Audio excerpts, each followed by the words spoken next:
La compagnie des planches pourries vous propose, Le bal des tulipes. écrit par Bertrand Viginet.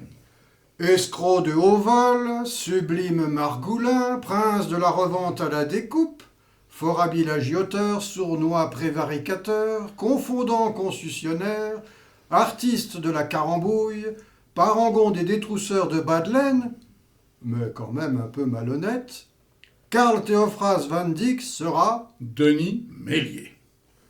professionnelle de l'élongation, poétesse du brodequin, mère maquerelle du gibet, virtuose de la tenaille, marâtre du tison, cantinière de l'échymose, camériste de la Vierge de Fer, terreur des ravaillacs de tout poil, et quand même un peu malhonnête, Madame le juge Van der Groot sera Noël Couton. jolie comme un cœur, mutine comme il n'est pas permis, chafouine jusqu'au péché, malicieuse en diable, corrompue au-delà de toute expression, dévouée jusqu'à la bassesse, vénale comme on n'en fait pas, prête à mordre la main qui vous donne à manger, et quand même un peu malhonnête. Pompon sera Manon Armandie. qui croit que les arbres montent jusqu'au ciel, cupide par vice, agioteur par passion, marchand de sommeil par paresse, constant rebouteux des coups de bourse, détrousseur de veuves et donc aussi d'orphelins, collectionneur de tulipes, et quand même un peu malhonnête. Aldebert Van Escarcelle sera Benjamin Junot. Qui croit que les arbres montent jusqu'au ciel, intéressé par seul et constant intérêt, abyssal bourse à double fond, rogneur de ducats, un tantinet usurier, mont-de-piété ambulant, crocheteur de la misère des autres, collectionneur de tulipes, et quand même un peu malhonnête, Vladimir von Houten sera Bertrand Visinet. Qui croit que les arbres montent jusqu'au ciel, sycophante de la fortune d'autrui, accaparateur vorace de la moindre pépite d'or, tout ce qu'il y a de plus impitoyable avec le débiteur, continuel joueur de bonneteau, éternel ravaudeur des haillons de la misère et cornifleur par commodité, collectionneur de tulipes, et quand même un peu malhonnête. Wilfried Rembrandt sera Pierre-Xavier Broutin. Eh ben, dis donc. Mon neveu. Qu'on le dirait bien. Qu'aujourd'hui, c'est pas trop. Notre fête. Eh ben quoi, il faut ce qu'il faut, et puis c'est tout.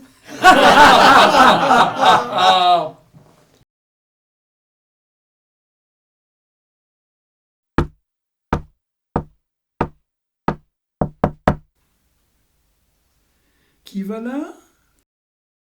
Ce n'est que moi, monsieur, votre pompon. Comment ça? Ce n'est que moi, monsieur votre pompon? Eh ben quoi, monsieur? Pardi que oui que c'est bien moi, votre pompon. Sapristi, sapristi. Quand même. Casteur ou qu'on est. Que monsieur il sait tout comme moi et que c'est pas trop le pape, que ça pourrait frapper à sa porte. Ah ça, pompon, est-ce vraiment toi? C'est que, vois-tu qu'en ce moment, que je ne le reconnais point trop comme la tienne, ce qu'elle est ta peut-être trop gentille voix. Et pourtant, sacrelotte que je vous le jure, que c'est bien moi. Et remoué, monsieur. Allons, monsieur, lors donc qu'on est. Dame que je le sais très bien pourquoi qui veut pas me l'ouvrir sa porte. Et tiens, c'est cause, n'est-ce pas, qu'il est en train de les compter à qui mieux, tous ces gentils drelins de ptios ou à lui. Cependant, moi, je lui dis à monsieur qu'il ferait mieux de mourir, et même que c'est bien vite encore. C'est que j'ai, comme qui dirait, quelque chose à lui dire. Parce que tu as à me dire. Mais oui. Toutefois, dis-moi, ma bonne pompon, est-ce vraiment si urgent ce que tu as à me raconter? C'est qu'en ce moment, vois-tu que moi, je le suis de passablement très occupé. Ah bah ça. Trop d'âme que oui. Que je lui dis à monsieur que c'est urgent qu'on lui cause à monsieur. Et puis, quand même que c'est comme qui dirait le tocsin qui nous y tintinabule à sa porte. Tiens donc, nous aurions donc le tocsin qui nous y sonnaille à ma porte. Eh oui, que c'est tout comme ça, monsieur. Franchement, ma bonne amie, ah ça, cesse donc sur le champ tes manières de sotte et viens-en plutôt au fait. Vois-tu que moi, je le suis en effet de très bien la porte fermée, quand je te les compte et recompte, ce qu'ils le sont tous, mes sonnants et trébuchants du cas. Oh ça. Non point, monsieur, que je vais lui parler tout haut. Moi, je crois que je dois plutôt vous causer tout bas. Et en particulier, des fois que vos murs, ils en aient, par exemple, de vilaines oreilles. Oh oh, mais que sont donc tous ces soudains pataquès de mystère à la mort moelleux que tu nous fais, ma pompon? Fort bien, je t'ouvre. Cependant, ma méchante rouée, je te le dis tout net, gare aux caresses à venir de mon chat à 9 queues si, pour finir, tu ne me déranges que, par exemple, que pour ce qui ne serait, n'est-ce pas, que de sottes et follettes sornettes. Halte! Où vas-tu donc comme ça, mon joli filet mignon? Un instant, je te prie, ma chère pompon. Ma douce, ma beauté, mon appétissante enfant, mon raminagrebis d'amour, des fois que, sait-on jamais, vois-tu qu'il le faut absolument que je le vérifiasse que, dans un instant, c'est bien avec toi que je dois de me laisser aller à jaspiner. Oh, oh, ainsi donc, une taille de friponne, ce regard coquin et aussi des yeux de braise. En effet, que tout de cet excellent inventaire que je me fais de toi, il me dit que c'est bien toi. Fort bien, puisque c'est bien toi, je te le dis que tu peux entrer. Cependant, oh oui, hâte-toi, ma belle chafouine, de le quitter enfin le pas de ma porte. Jarnidieu de Belzébuth, c'est qu'il y a, que je le sais mieux que toi, et d'ailleurs même mieux que quiconque, comme en notre bonne ville, comme tous les larrons en foire, jour et nuit, ils ne pensent qu'à continuellement les forcer ce qu'elles le sont, n'est-ce pas, toutes mes si bienveillantes et si utiles serrures. Corbleu, et par la Vierge, c'est séance tenante que moi, je vous dis pas les pattes, monsieur. À ce moment, oh oui, qu'il vous faut tout de suite en finir, monsieur, de vouloir me tâter, et ceci et cela. À ce que je sais, toujours à ce moment qu'on est, quand même, que ce n'est ni de près, ni de loin, que je veux me ressentir à vos pâteaux de main. Tout comme par exemple des airs de pintade qu'on vous plume en cuisine. Ah ça, il le faut en effet qu'elle me fuit, cette petite drôlesse. Allons, mais qu'as-tu donc? Et puis, où vas-tu comme ça, ma belle amie? Bon sang de bois, au lieu de vouloir continuellement t'esbigner, dis-le-moi, ma pompon, pourquoi elle me vient de toi, cette si soudaine et si navrante répulsion que tu as de ton si bon maître? C'est que moi, à monsieur tout comme à l'instant, je n'ai point à fricoter avec lui, tandis que j'ai toujours à lui dire. Et donc quoi? Qu'il y a un visiteur qu'on toque à votre porte. Parce que c'est ça, juste cela, ce que tu voulais me dire au creux de l'oreille? Oui, monsieur.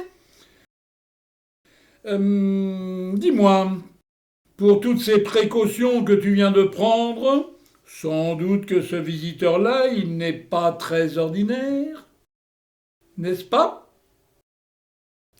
En effet, monsieur, quand notre escogriffe, il a le pourpoint qui est tout cousu de fil d'or. Tiens donc! Et nous parlerions d'un homme? Ou d'une femme? D'un homme. Un homme, dis-tu? Oui, monsieur. Un homme, en effet. Et c'est tout comme un échalas qu'il est aussi. Bah, homme ou femme en tout cas, c'est que ce matin il est beaucoup trop tôt, ma bonne amie, afin que ma haute sérénité, elle condescendît à donner audience à qui que ce soit. Même qu'il le serait de tout maigre ou de tout gros.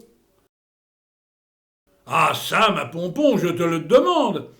Quel est donc cet importun, et donc, selon toi, tout cousu de fil d'or, qu'il ose de nous la déranger, ma douce bienveillance, quand on le sait qu'il n'est que 11 heures à l'horloge de Saint-Pancrace?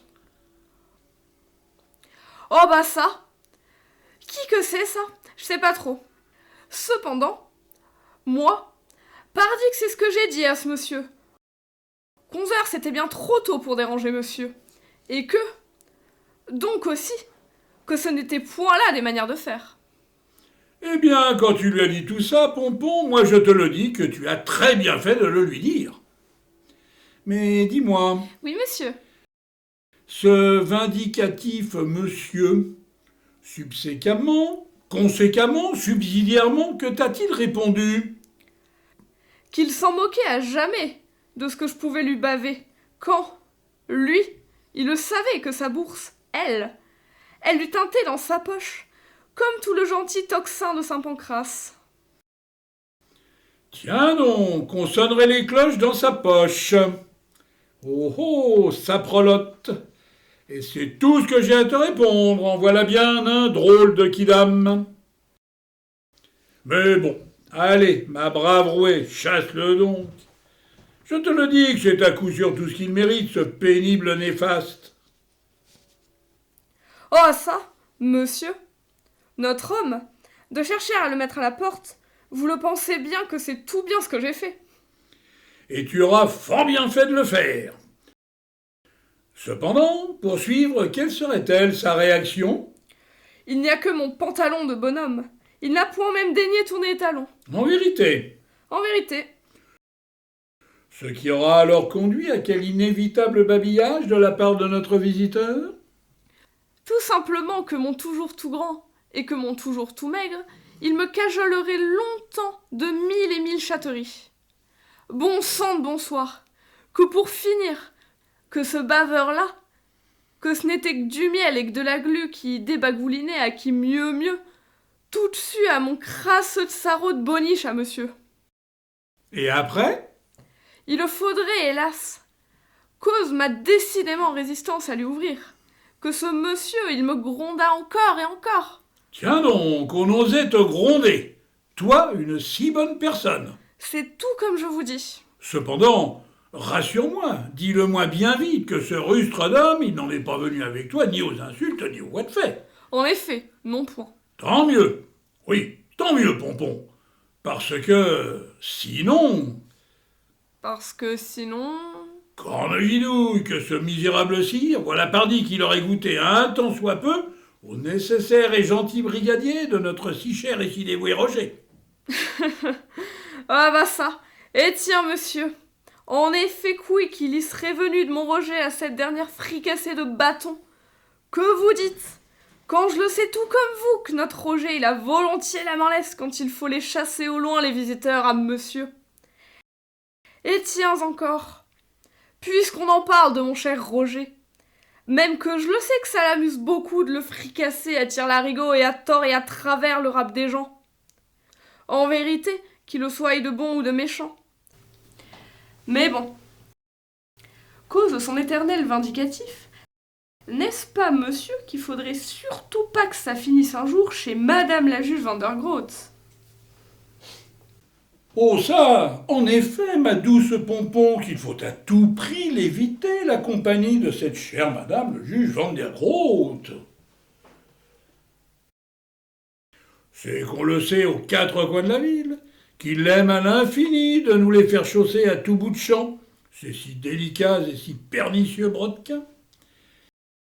Cependant, dis-moi, Il y a que je vous écoute, monsieur. Ton visiteur, ton quérulant, pour finir, s'est-il enfin nommé? Oui, monsieur, qu'il y viendrait. Mais quand même après y avoir beaucoup renaclé. Et ce monsieur, il se nommerait? Comme qui dirait Van Escarcelle. Et tu en penses quoi, toi, de ce Van Escarcelle? Que c'est là sûrement un de vos éternels solliciteurs. Eh bien, tu lui diras à ce pitre de Van Escarcelle que s'il veut se vendre, il peut aller au diable, et que s'il veut m'acheter, je lui tends la main. C'est que moi, monsieur, pour vous dire le vrai du vrai, quand on en parle de location, de vente ou d'achat, je ne sais point trop de quelle pratique qu'il ait vraiment fait ce monsieur que je vous parle. Oh oh, voilà qui me surprend beaucoup de toi, ma pompon, que tu ne la saches pas trop quoi penser de notre visiteur, quand moi je le sais de tout temps que ton bel esprit, il est pourvu, n'est-ce pas, de toutes les éternelles et cupides finasseries du malicieux Maquignon. Et pourtant, pour aujourd'hui, c'est tout comme ça. Vraiment? Mais oui, vraiment. Eh bien, je te le dis, comme c'est fâcheux. Oui, comme c'est fâcheux. Quand moi je le sais que tu es si souvent, pour ton excellent maître, le meilleur et le plus pertinent des conseils. Et quand je te dis ça, n'est-ce pas, ma pompon, que j'en ai parfaitement raison de te le dire? Ma foi, sachez, monsieur, que je dis tout comme vous, et qu'aussi, que ce joli compliment que vous venez de me faire, il me voit droit au cœur. Même si, après tout, il aurait mieux fait de me le causer que c'est de toujours. Que moi, pour lui, je lui suis en vérité de très bons conseils. Ah, ça, ma pompon, il est vrai que sur ce point de toujours et de très, je ne peux le dire que tout comme toi. Il n'empêche que... Une fois de plus, il y a que je vous écoute, monsieur. Il n'empêche qu'à propos de ce monsieur qui nous occupe, que cela me contrarie beaucoup, ma bonne vouée, que tu ne saches pas trop quoi penser de lui. Bah, et tout de même, à quoi bon monsieur me la reprocher cette affaire-là, quand, moi, je le pense continuellement, que le monsieur de monsieur, il les a en effet de grandes ses habiletés à le déguiser aux yeux des autres, ce qu'elle serait ici sa vraie nature. Ainsi donc, à ce que je comprends, ton enquête, elle te laisse hélas toujours et encore très embarrassé. En effet, Cependant, et parce qu'il faut néanmoins que tous deux nous nous en fassions enfin une de juste d'opinion, cette vraie nature qu'on déguiserait avait-elle, par exemple, comme qui dirait, comme une bonne mine? plutôt que oui, Notre homme avait-il des habits lustrés ou décatis? plutôt que non, Ses chaussures, tout comme des babouches, dont le cuir serait? souples, brillants, du pécari tout neuf sans aucun doute. En tout cas, moi, je n'y ai point vu ne serait-ce que tout comme un commencement de bout. Oh oh, pompon! Et pour très vite y venir, une bonne mine, des habits neufs et des chaussures en pécari tout neufs, qui donc se connaissent sans même un premier commencement de salissure. Voilà que ton bonhomme il porte beau, et que donc, qu'à moi, il m'inspire, comme qui dirait, tout comme un commencement de confiance. Dis-moi, à ton giboyeux escogriffe, quel est son nom que tu m'as dit tout à l'heure? Van Escarcelle, monsieur. Van Escarcelle, dis-tu? C'est bien cela, Van Escarcelle. Escarcelle, Escarcelle, Escarcelle, voilà qui sonne tout bien, ainsi qu'une bourse sonnante et trébuchante. Tu ne le crois pas, ma petite pompon? Si monsieur le dit. Fort bien, à la réflexion, tout à l'heure, dès que ce méchant gueux de Wilfrid, il en aura enfin fini de me raser, à notre mirobolant visiteur, je te donne la permission de lui donner le cordon. Toutefois, Toutefois, monsieur? ton soumissionné Van Escarcelle, comme tout à chacun, je te le dis qu'il va commencer par nous faire un tant soit peu antichambre. Oh, oh, quand il nous parle de ça, d'antichambre, voilà que je le reconnais bien là, monsieur. Parce que... Parce que de les lanterner, ces visiteurs, à ce que je sais, c'est là, n'est-ce pas, la chose que monsieur sait nous faire le mieux au monde? Bah, et que veux-tu que je te dise, ma chère Pompon? On le sait de partout, et plus encore de tout temps, que les harengs de notre chère mer Baltique, ils le sont infiniment meilleurs en bouche, quand on les aura laissés un tant soit peu mariner dans leur caca. Ah donc, ma foi, Vertuchou, voilà qui est en vérité fort bien raisonné de la part de monsieur. Et tiens, moi, à ce moment, que c'est seulement tout ça que je peux me risquer à lui opposer. Dis-moi encore, ma Pompon. Vos prochaines privautés et vos prochaines grivoiseries, de grâce, oubliez cela, monsieur, et sur le champ encore. C'est que moi, à cet instant, à te gaiement pétrir les miches, dis-le-toi bien que j'y songe absolument, et à ça, 2 fois plutôt qu'une. Allons. Pour ce faire, approche-toi donc un peu mieux de moi. Et puis, tout de même, vois-tu que tu ne m'en entendras que mieux. Ce qui sera pour me dire quoi à moi? Seulement pour te le demander où tu l'as caché. Eh ben quoi donc? L'obole, l'aumône, la vicieuse gratification de ce monsieur Van Escarcelle, qui a, paraît-il, la bourse qui sonnerait tout comme le tocsin de Saint-Pancrace. Car, pour qu'il y vienne à le mordre à mon hameçon avec tant de guillerettes diligence, dame et redame, que tu as un peu touché de lui, n'est-ce pas? Et n'est-ce pas aussi que c'est tout comme de bien entendu? Par Saint-Jean d'Acre et par tous les autres saints du ciel, à ce moment, mais de quelle obole, mais de quelle aumône, et pour finir, de quelle vicieuse gratification nous parlez-vous, monsieur? Oh, c'est peut-être qu'il est ici, ton sequin d'or. Allons, de grâce, monsieur, circulez. Ou alors là. Monsieur, au prochain vilain geste qui viendra de monsieur, je vais lui dire tout crûment que je vais en venir à le souffleter. Et même que cela sera 2 fois plutôt qu'une. Tant mieux.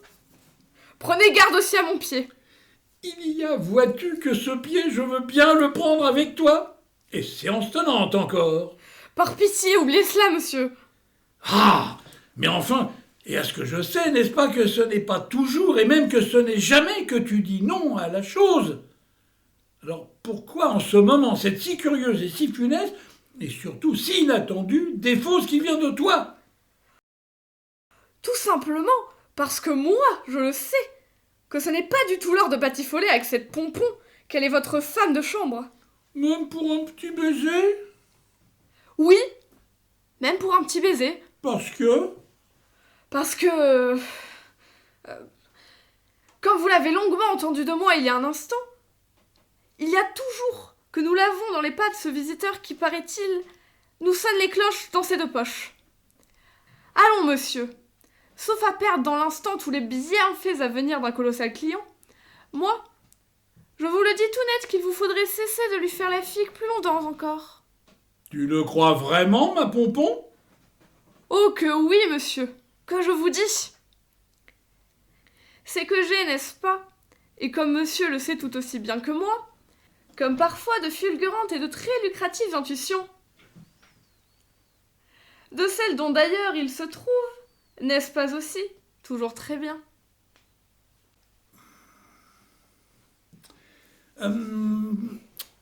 Ma foi, après tout, il y a que tu en as raison. Et puis, à vrai dire, maintenant que tu me l'as si bien raconté, cette affaire de colossal client, ma Pompon, je t'avoue que tu me tentes atrocement de le recevoir. Oh bah ça, tant mieux, monsieur. Cadédis, c'est tout comme ça que moi il me laissera enfin quiète et gentille. Dis-moi, Que votre visiteur, il en soit de la race des pigeons? C'est bien ça, monsieur, la gourmande question qui lui ronge le bord à ses lèvres, comme qui dirait toute grâce qu'elles le sont encore de la belle et bonne poule de 100 jours que je l'ai servie hier soir. Sans doute que c'est bien là en effet ma question. À la réflexion, possiblement que beaucoup que oui, monsieur. En es-tu si sûr, Pompon? Bien entendu que oui, que je vous le redis, monsieur. Eh bien, puisqu'il en est ainsi, c'est dit. Fais-le entrer, ton excellent monsieur Van Escarcelle. Cependant, Monsieur, ton rôle, quoi est mon rôle? nous le joueras-tu comme il le sied en de telles si délicates circonstances? C'est-à-dire sans trembler et sans même te connaître un premier faux pas? Oh bah quand même, fichtre donc. Et je le lui demande bien humblement, hein, monsieur. Toutes ces dernières années, en ces affaires-là de petites ou de grandes truanderies qui sont les siennes, et donc aussi les miennes, l'ai-je jamais ou même un tant soit peu déçu? Ma foi, il est vrai. Et même tout ce qu'il y a de plus vrai que... non.